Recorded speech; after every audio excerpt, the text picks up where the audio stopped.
2017 is a transition period. By 2020, Google predicts 90% of internet consumption, first of all, will be video. So if you're not in the edutainment game with being able to make valuable, inimitable, rare kind of videos that make people laugh, that make people feel entertained, you're going to get blown out of the water. Somebody's going to come for Geico. They're going to come for Coca-Cola. You'll see. Here's the deal. You can be very successful at a young age if you follow a few formulas. One of them is you only learn from mistakes, but they don't have to be yours. He doesn't really need an introduction because you see him every day on your YouTube feed. So there's not a whole lot else I can say other than let's put your hands together for Tia Lopez.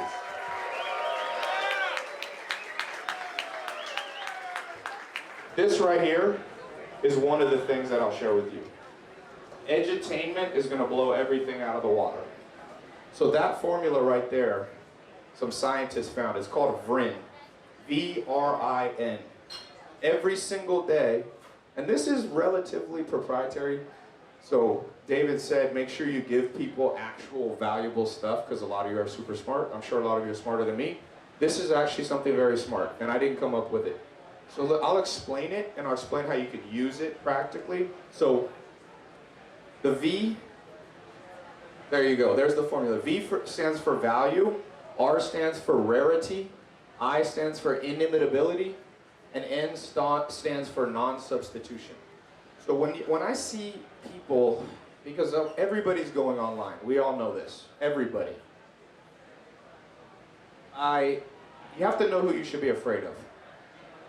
I'm afraid of mostly people who understand this. The V in value generally is things that release dopamine. Here's what doesn't release dopamine. I'm going to show you how to get another job. People don't associate any kind of work with high dopamine. Now you see internet marketers showing cash amounts, how to make $17,000 working 2 hours. That releases some dopamine, but not a lot. Dan Bilzerian on a 1 to 10, with all the boobs and all the bazookas, is releasing 100 units of dopamine, and most people, internet marketers' headlines, release 10 units of dopamine. You're always going to lose. Now this, if you move here to rarity, rare, you got to think about this. Rarity, inimitability, and non-substitution are somewhat complex, and they're somewhat similar. So here's what rarity means.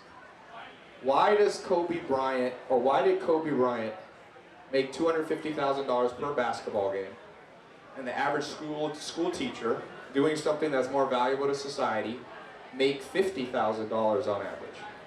He made more than them throwing a ball through a hoop in 10 minutes.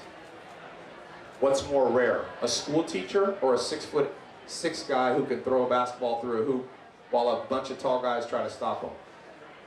So rare, make sure in your marketing you're doing something that's rare.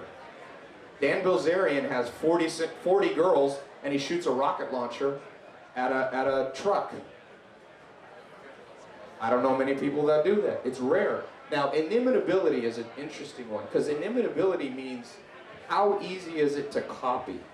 And if you look at people who make the most money, last year was a very interesting year because I got to spend a decent amount of time talking to Elon Musk one-on-one.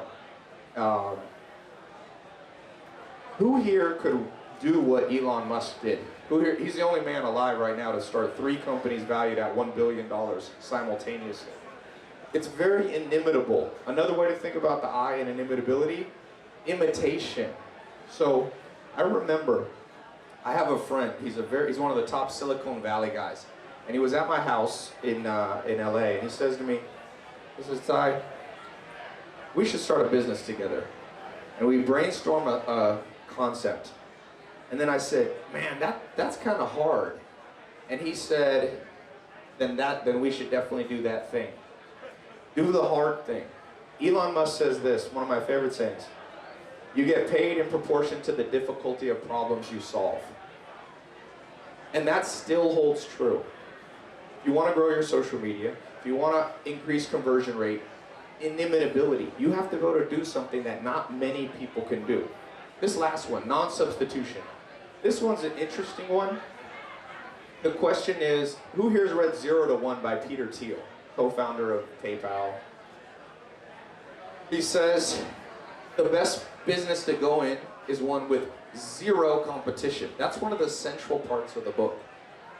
I see a lot of us going into businesses that other people are doing, and this violates the non-substitution rule. One of the things that I've been lucky to be able to do is very few people are doing what I'm doing.